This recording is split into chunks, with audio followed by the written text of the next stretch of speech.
So, today we're doing a lesson on rational equation applications. And there's three types of applications that we're going to look at. Distance, rate, and time, rate of work, and proportions. One thing I'll just do, especially if you don't take physics, I'm just going to write distance, velocity, time. This is a familiar formula. Velocity is equal to distance over time. I use that little triangle to kind of help me remember it. That will come up when we do our distance and time questions. So, looking at this first one, Jerome rows his boat 24 kilometers downstage back to where he began. When the average speed of the current is 2 kilometers per hour, Jerome can complete the journey in 9 hours. What is Jerome's average rowing speed in still water? So, what we have to look at, we have this table, we're gonna sort out what's going on. The distance downstream is 24 kilometers, and it's the same as the distance upstream. When he is going downstream, the current works with him, so his average speed is x plus 2. So his speed is x, but he has the advantage of that 2 kilometers per hour of the current. When he's going upstream, that speed of the current is against him, so it's x minus 2. And then we need to figure out the time of each journey. So if we think about this formula here, velocity is distance over time, then time is distance over velocity. So if we take our values that we have in our distance and our speed, we'd have 24 over x plus 2, and for upstream it would be 24 over x minus 2. Now, he can complete the whole journey in 9 hours. So what that means is that the time of going downstream plus the time, so down plus up is equal to the total, which is 9. Okay, so our time, we're talking about time here. So going downstream, our time is 24 divided by x plus 2 plus the upstream, which is 24 divided by x minus 2. And that equals the total, which is 9 hours. So 9 hours. Now, it should look like a rational equation that we're going to solve. So we're going to use this to solve for x. So we're going to think about our common denominators. Our common denominator is going to be x plus 2 times x minus 2. So we're going to multiply things by the missing terms, right? So when we do that, we're going to get, for this one, it'll be 24 times x minus 2, the missing value. Here will be 24 times x plus 2, the mixing part.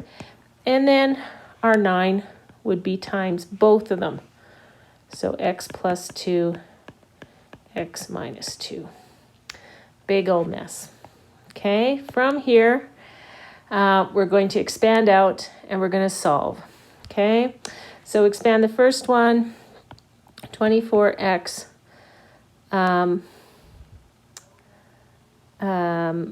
minus 48 plus 24x plus 48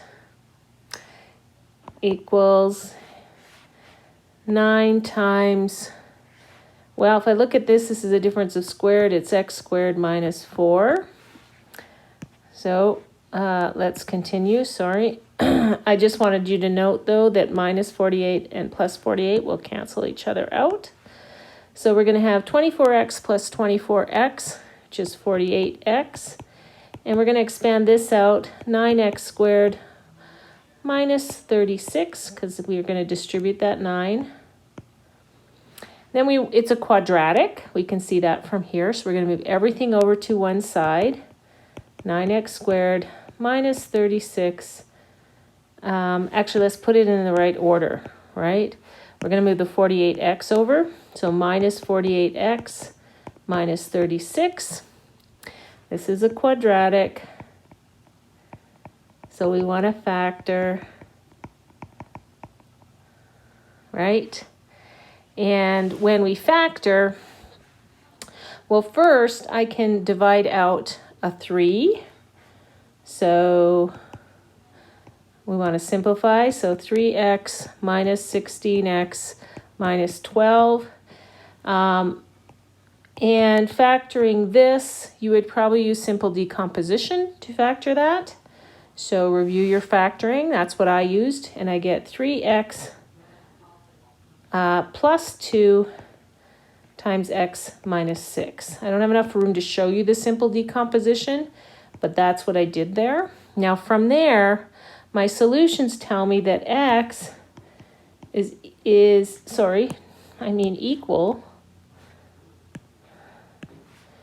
X is equal to 6 and negative 2/3. Well, we know they can't go in negative time because they're not time travelers going back in time. So, sorry. Oh my goodness. Sorry about that, guys. So that would tell us that this is not a solution. So the answer would be 6. And 6 would be your average speed in still water, which is that value there. When you're going with the current, you gain that 2 kilometers per hour. When you're going against the current, you lose it. Okay? So if I had space, I would write that as a sentence. It's never a bad idea to write that out. Okay? Let's try another one. Competing in an endurance race, Shannon cycled for 120 kilometers, then swam for 12. Her average cycling speed was 8 times faster than her average swimming speed. Shannon took 9 hours to complete the race. So let's fill in what we know. She went 120 kilometers by cycling and 12 kilometers swimming. If her speed swimming is x and she went 8 times faster cycling, then her speed cycling was 8x. Okay? And then thinking about the same logic we did in the last one, time is equal to distance divided by velocity. This would be 120 over 8x, and this would be 12 over x. Now, it says she took 9 hours to complete the race. So if we take the time she took to cycle, so cycle time plus the swimming time, that will equal our total time. Okay? So cycling is 120 over 8x plus the swimming, which is 12 over x, and the total time is 9 hours. Again, we're looking for a common denominator. So here, the common denominator, or the lowest common denominator is 8x. So 120 would stay as is. What did we multiply the x by? We would have to multiply it by 8, so we'd multiply the 12 by 8. And then 9 would have to be multiplied by 8x. Okay? So here we get 120 plus... Well, 12 times 8 is 96. And 9 times 8 here is 72x. So we get 120 plus 96 equals 216, which is 72x. So x is equal to 216 divided by 72, which is 3. So from that, we know that for swimming, she has a speed of 3 kilometers per hour. And for cycling, it would be 8 times 3, which is 24 kilometers per hour. Let's make sure we've answered our question. It wants our average swimming speed, so we've got that right there. So we've got both of them there. Okay. All righty. So those are some distance, rate, and time questions. Then we have a rate of work question. So for a rate of work question, here's a little formula that we can use for it.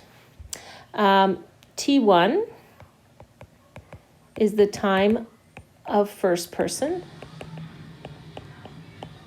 T2 is the time of the second person. TB is time for both. And we use the formula 1 over T1 plus 1 over T2 is equal to 1 over T for both. Okay? So we're going to use this. Now, let's look at the formula. The time. Kira mows the lawn in 40 minutes. When Mark and Kira work together, they can mow the lawn in 24 minutes. How long would it take Mark to mow the lawn on his own? So, total time is 24 minutes. Okay. The fraction for Kira would be 1 over 40. The fraction for Mark is 1 over x. That's what we're trying to find out. And the fraction together is 1 over 24. Now we're going to use this formula here to solve for x. So what that tells us is 1 over Kira, 1 over 40 plus 1 over x is equal to 1 over 24. Now, we need our lowest common denominator. So we have 40x and 24. So 40 and 24. Well, they both, 40 goes into 246 times, and 24 goes into 240. I just want to try.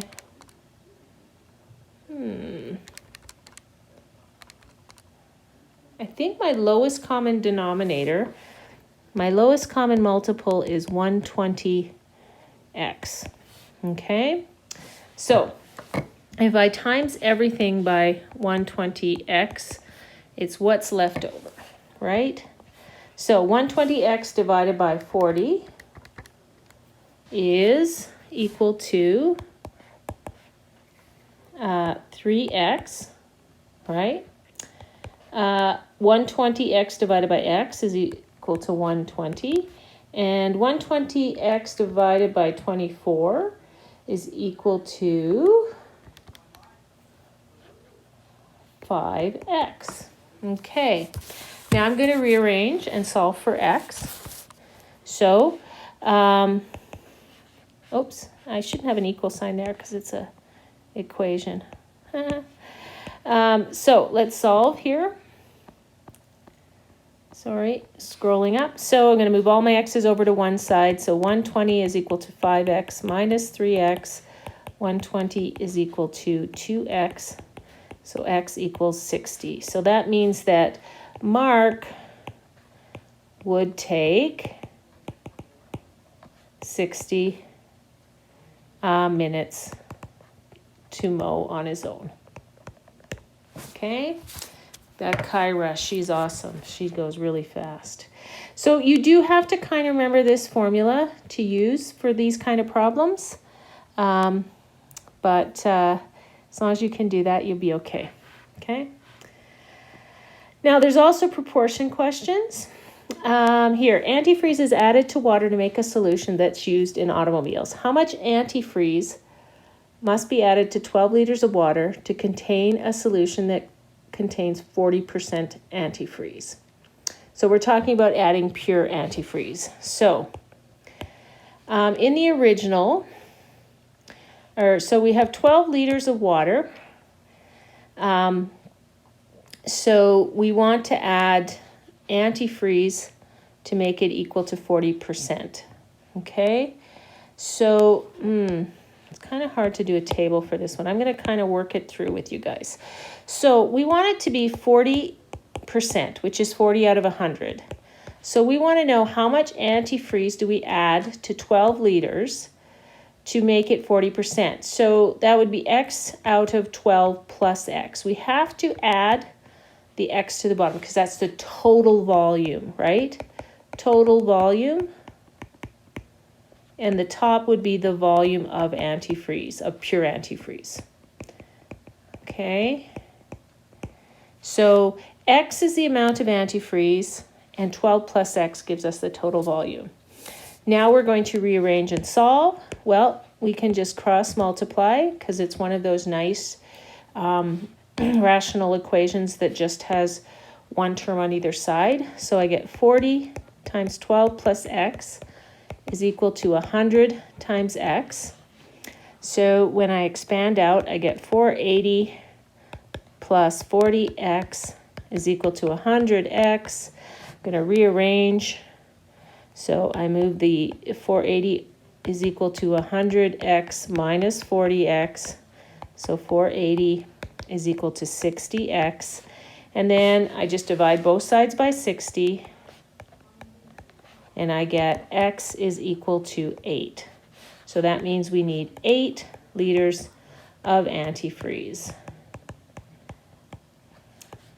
to get to, we want to add 8 liters of antifreeze to get our 40% solution. Okay. All right. Let's see. Now we're going to do some fun questions here. We're going to do some number ones. So 2 consecutive even whole numbers are selected. The difference between the reciprocals of the numbers is 160. Determine the numbers. So if they're 2 consecutive even whole numbers, so that means if the first one is X, then the second one would be X plus 2. Because they're both even numbers, they have to go up by 2. Now it says the difference, which means subtraction, between the reciprocals is 160. So it doesn't matter which one you make which. If I'm saying X plus 2, I'm going to assume that's the larger one. Now when we make it a reciprocal, it's going to be smaller, right? So it's going to be 1 over X minus 1 over X plus 2 is equal to 1 over 60. And now we have to rearrange and solve for this. Now, lowest common denominator is going to be 60x times x plus 2, because that takes into consideration all of our denominators. Let me just write that nicer. It looks a little squinchy. Okay, so we're multiplying everything by this, because that's our lowest common denominator. So when we do that, the x cancels out here, and I get x times x plus 2 minus over here, the x plus 2 cancels out, so I'll get 60x. And on this side, the 60 cancels out, so I'll get x times x plus 2. I think on the first one I made a mistake, didn't I? It's the x that cancels out, so I'm left with a 60 here. Thank you. Sometimes I catch my own mistakes. Okay, so we expand out. So 60x plus 120 minus 60x is equal to x squared plus 2x. Now look at this. I have a 60x minus a 60x. So that goes away. So that's nice. And I have a plus 120 there. Then I'm going to move over to the other side because I have a quadratic. So I'm going to have 0 is equal to x squared plus 2x minus 120. Now, I need 2 numbers that multiply to give me negative 120 and add up to positive 2. So it's going to be x plus 12, x minus 10. So from this, my numbers would be for x would be negative 12 and positive 10. Looking at those, I'm going to presume that I have to use the positive number, but it doesn't say that it just says they're whole numbers. It doesn't say that they're whole numbers, so they're not integers. So I would rule out this one as my answer. So I have x is 10 and x plus 2 is 12 for my answers. Okay. The big thing is figuring out how to write it as your rational equation to solve. Okay, so you can take a look there. And sometimes it's just a matter of saying, okay, if the first number is this, what does it say about the second number, so you can write it down. Okay. And then last, we have an area question. So it says, a rectangular flower bed at a garden center has an area of 144 meters squared. During a redesign, the dimensions of the rectangular flower bed are altered, but the area is unchanged. The width is doubled and the length is decreased by 12 meters. Calculate the dimensions of the redesigned flower bed. So originally we have this, where the area is 144 meters squared, and we have our length and our width, and then it's redesigned, and we have our area the same, 144 meters squared, but the width is doubled, so it's 2w, and the length is decreased by 12 meters, so its length is L minus 12. Okay, so what we know is here, length times width equals value, and here the area is L minus 12 times 2w, because those are the new values for our length and our width. Now these two areas, area 1 and area 2, equal each other. So if we put L times w is equal to length minus 12 times 2w, we can rearrange and solve. Now here I'm not even getting a rational expression, it's just solving this. So I have length times w is equal to, and when I expand, I got to distribute, so I'll get 2wl and then minus 24w.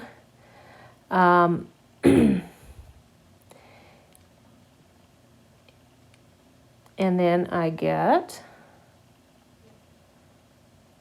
I'm going to move it all over to one side. So it is, I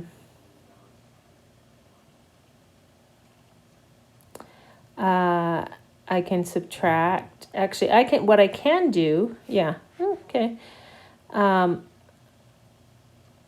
I move this L over, so it'll be 2LW minus, LW and LW, right? Because this is the same as this, minus 24W. Let's figure out what I did. It's kind of a weird one. 0 equals 2LW minus LW. That's like having 1LW minus 24W. And I'm going to factor out WL minus 24. Now, this has to equal 0. So either W equals 0 or L equals 24. Well, W can't equal 0 because that means that there is no area, right? So we know that that's not an appropriate answer, but L can equal 24. So if L equals 24, then the width here would be 144 divided by 24, which is 6. And over here, 2w then is equal to 12 because it's 2 times w. And here, L minus 12 would equal 12. And 12 times 12 does equal 144.